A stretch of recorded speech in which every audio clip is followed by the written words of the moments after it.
Hello, BookTube, and welcome back to New Worlds November. This is a brand new BookTube event. I'm one of the hosts. There are a bunch of other great hosts. It was created by Scott and Becky at the Bookish Bryants, and it is designed to celebrate science fiction. A big event designed to celebrate science fiction. So we have people who've read some science fiction very enthusiastically. We have people who've read a little more. We have people who've read drastically too much in their lifetimes as hosts. And in order to narrow down the field just a little, we are concentrating for 2021 on science fiction short stories. And to narrow down that feed even more, we have prompts week by week. So this first week, the prompt is aliens. And I had a plan from the beginning that I would use these prompts to go through Analog, Asimov, and the Magazine of Fantasy and Science Fiction, the three square-bound pulp periodicals that publish new science fiction short stories every month or every other month here in the United States. I thought I would go through those magazines to sort of give an overview of what came out in a given year. And it's only recently, in fact, it was just last night, that I realized that the first week of November is almost over, and I have barely got through the first batch, the first month, the January, February issues of any of those magazines. Next week is a different prompt. This is the whole year open for alien stories.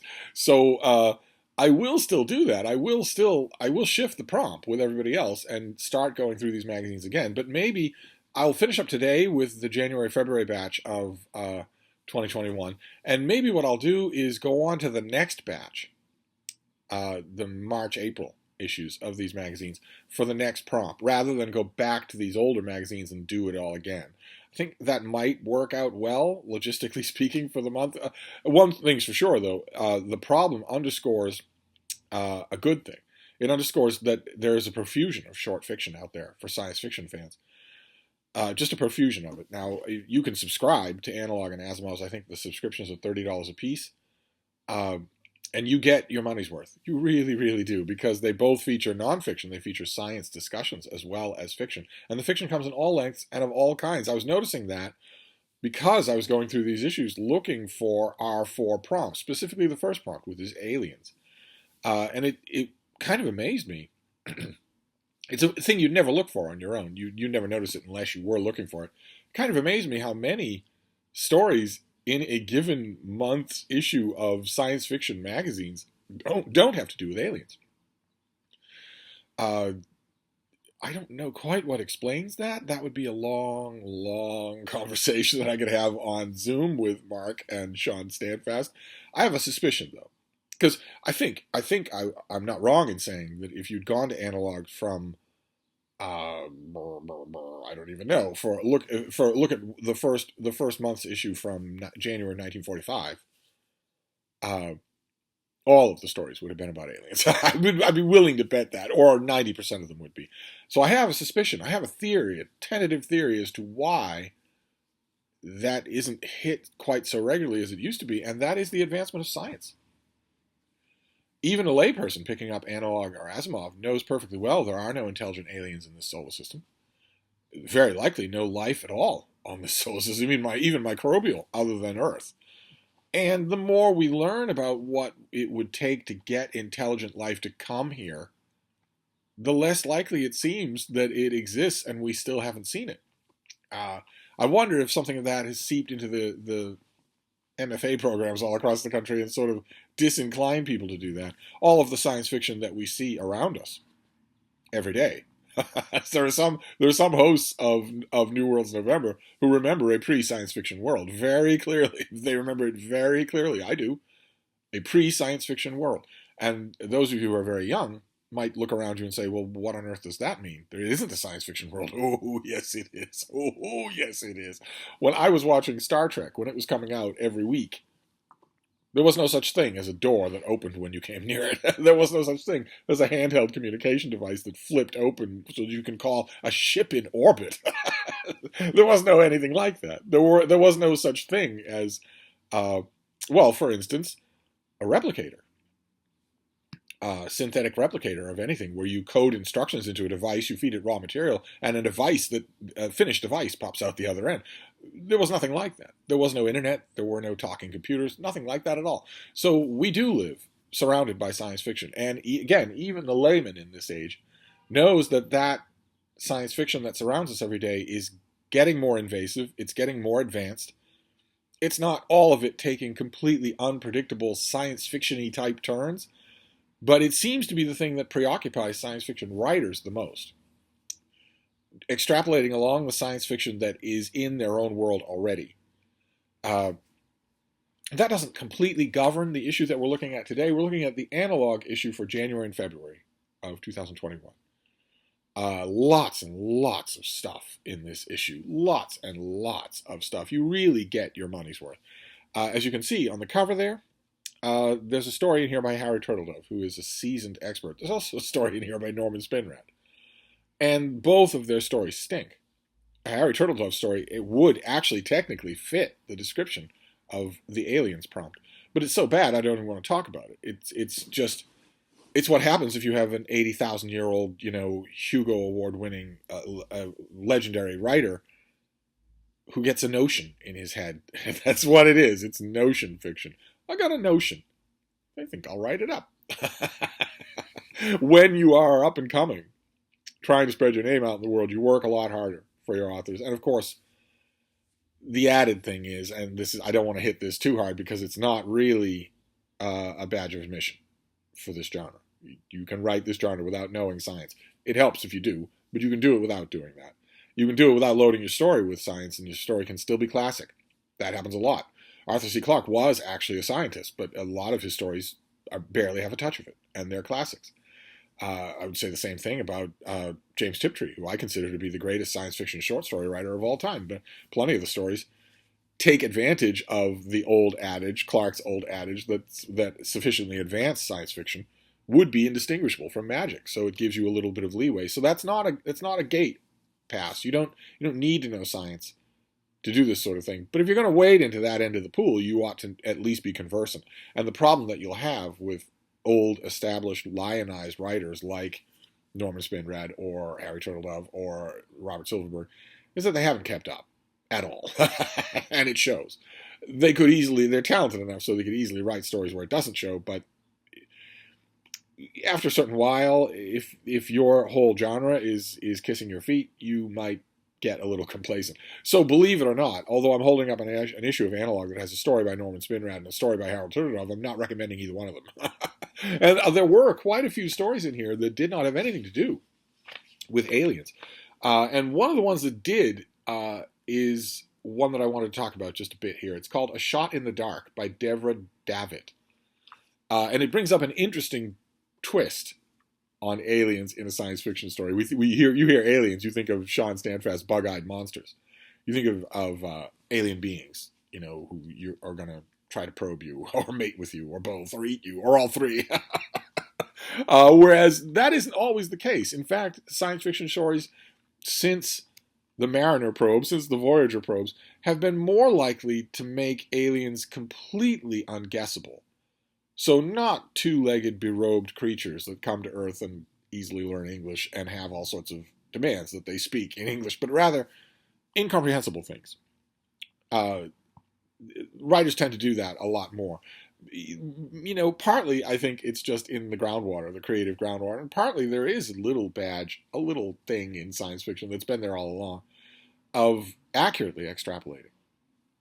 And it looks less and less likely that you are accurately extrapolating aliens if you give us a spaceship from the Trenuvian Empire, where all the Earth concepts are the same, it's just the skin color is different, or the ears look different, or the technology is a little more advanced. It's looking more like for instance, the aliens in Independence Day, the greatest movie ever made. In the aliens in that movie, I know they look really weird. They're essentially human. Whereas, they build technological devices, they breathe oxygen, they are biological, they are basically bipedal, they are avaricious for territory, they know each other in ways, they have languages in ways, they're very, very analogous to humans in ways that might work as a popcorn movie. But science fiction writers tend, it seems to me, to shy more and more away from that kind of thing. Or to give us world science fiction adventures that don't have any aliens in them at all, uh, even though it's a staple of the genre. And that has a long pedigree, right? Dune is a perfect example of that, where Dune might have people on alien worlds, and it might have alien animals, but it doesn't have any alien intelligence. It doesn't have any extraterrestrial beings. And the story in here, A Shot in the Dark, first of all, it's a caution. If you're reading a short story, it should be a caution to you. Not a big one, not a game changer, not game over, but it should be a caution to you if the title of the story is a cliche or a lazy idiom of any kind. It should be a caution, because if it's the author's idea, it bespeaks a lazy author. It bespeaks an author who is not going over every sentence, who's not making it all their own. Again, as I've said many times before, it is perfectly okay for you to use those kinds of phrases in a dashed off email to a friend. But if you're a writer, that's exactly what we pay you not to do. And the reason that it's not a game-changing caution, but rather a small one, is because it might not be the author's idea. I have no idea how things go at Analog. Some editors, especially the really insufferable ones, reserve the right to retitle your work. And some of them, when they do, reach for the nearest cliche. It could be that the author would not have wanted this story to be called A Shot in the Dark. But it takes place in billions of miles from Earth. Let's get to the page. So I'm going to want to quote from it, or at least reference it. It takes place. Let's see here, 1 billion miles from Earth, in orbit around Titania, which is itself locked in orbit with Uranus. So it's a long, long way. It takes hours for messages to get from the one man who is there, the one human who is there in a craft doing observational work, all the way to Earth and back. And that man is not alone. There are other far distant astronauts, solitary astronauts, in ships around other moons. I forget the exact. I think the other station is around a moon of Jupiter's. So the two of them, our main character and yes, Triton. Okay, so Saturn, and that they are a long way away from each other, but they're both a long way away from Earth, and they're both alone. Which leads one of the characters in the story to compare them to anchorites, to solitary monks living in isolation, far, far from humanity, which is a pretty good comparison that is drastically undercut by the writing in the story, which is one thing that makes me think maybe the title was the author's idea, because one of the characters thinks makes that comparison in his head, that we're like anchorites, and then in the same story, just a few pages later, another character says that same thing. And you might say, in the author's defense, you might say, well, maybe they talk all the time. They clearly don't, but maybe they do. But when you read the story, it's pretty obvious that the author simply just drew a blank on the fact that she had already used that image. But the thing so the story isn't standout great. If I remember correctly about this issue, there was nothing in here that was standout great, except the nonfiction. But we'll be getting to that. But the thing that illustrates the malleability of the aliens prompt for the first week of New World's November is that scientist in orbit around Titania, the computer starts to log a device, an object, an extra solar system object that is not moving normally. It doesn't look like it's moving in conjunction with any kind of gravitational effect. And as the story progresses, it's pretty obvious that it is artificial and not man-made, that it's an alien artifact. And as the main character gets closer and closer and starts to wonder what he personally should do, the natural question is, well, it's an alien artifact, but are there aliens on board it? And that reminded me of many stories that I have read in the last few years in Analog and Asimov, where you get that kind of very tangential touch of the alien. You're not subsumed in it, right? And it's not the cliche thing of the 1950s, like the last story we talked about, where a literal flying saucer crashes literally to Earth and has a literal alien in it who talks to a human and his dog. This is much closer to hard science fiction, where the device eventually comes at least a little bit under the human's analysis, and he extrapolates reasons for its existence, and all of them might be true, and they also might be true in our reality. Whereas a visiting armada of spaceships from the Romulan Empire is almost impossible in our reality. That is prohibitive. It's prohibitive that it would happen without us knowing about it, and it's prohibitive that it would happen at all, especially given given all the givens, given the rigor of what travel would need to be. The point I'm trying to make is that you read it and you think, well, this theoretically could happen. Give it 100 years and something like this could happen. And it's the lightest possible touch of the alien prompt. It's not heavy duty. It's not hit you over the head like, for instance, the last story that we did. And it's not as pronounced as some others are. I'm going to try, this is Friday. I have yet another guest coming. This is Friday. And the week ends this weekend. So I'll try to get a couple more stories in that are alien. And then we move on to the next prompt. I'm one of the hosts, but I can't off the top of my head remember which of our 4 prompts comes next. We'll move on to that from here. But this issue also had really standout nonfiction that I wanted to mention. There was also, I should mention it, there was also a little story, a cute little story about a frustrated academic who has a great idea. He has a great paradigm-shifting science idea, and he drains his family's bank account. He alienates his wife. He alienates all of his colleagues who either think he's crazy or want to steal his work. And at the very last bit, it's a gimmick straight out of John W. Campbell. At the very last minute in the story, he's proven right in a quirky kind of way that is just, it brought back memories. I'm amazed that kind of story gets written anymore, because it's so. Okay, well, I'll say this with all affection. It's so hokey. It was gloriously hokey. I loved it. And the name of that story, I want to make sure I get it right. The story is by Jay Werkheiser, and the name of the story is Photometric Evidence of the Gravitational Lensing of SA023820 by a Non-Luminous Low-Mass Stellar Object. That's the name of the story. That's also obviously the name of the paper that the main character is trying to get someone to take seriously in the course of the story. And it was enjoyable. Very, very enjoyable. It was mainly about toxic academic rivalry, though, and not really about science fiction. But there was another thing in here. There was a piece of nonfiction by Julie Novakova called Constructing a Habitable Planet that was fascinating. What you would need to do if you got a relatively Earth-analogous planet, what you would need to do to construct an Earth-like planet.